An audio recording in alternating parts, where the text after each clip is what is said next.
как поднять настроение себе и всем вокруг в канун прекрасного весеннего праздника. Устроить акцию на волне радио Азия Плюс.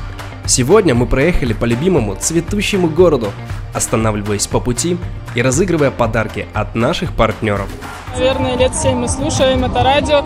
Музыка, она всегда разнообразная, праздники всегда очень яркие, поэтому все всегда отлично и замечательно. Локации и пароли звучали в прямом эфире, а азартные слушатели приходили, приезжали и даже прибегали к нам, получали призы и поздравляли всех с праздником. Салом ба кулли шунавандаҳои радио Азия Плюс ва тамоми тоҷикистониён.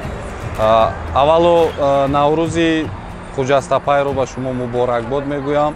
Сегодня были разыграны наборы косметики Ахрамин, билеты на концерт в кинотеатр Навруз, ужин на двоих в отеле Сирена и огромное количество напитков: смузи, фруктовых пюре для детей от компании Обезлол и ее сладкого бренда Арсикола. Но главное все-таки не призы, а праздничная атмосфера, желание поддержать друг друга в этот нелегкий период и бесконечный позитив наших слушателей. Спасибо, что вы с нами, и с праздником!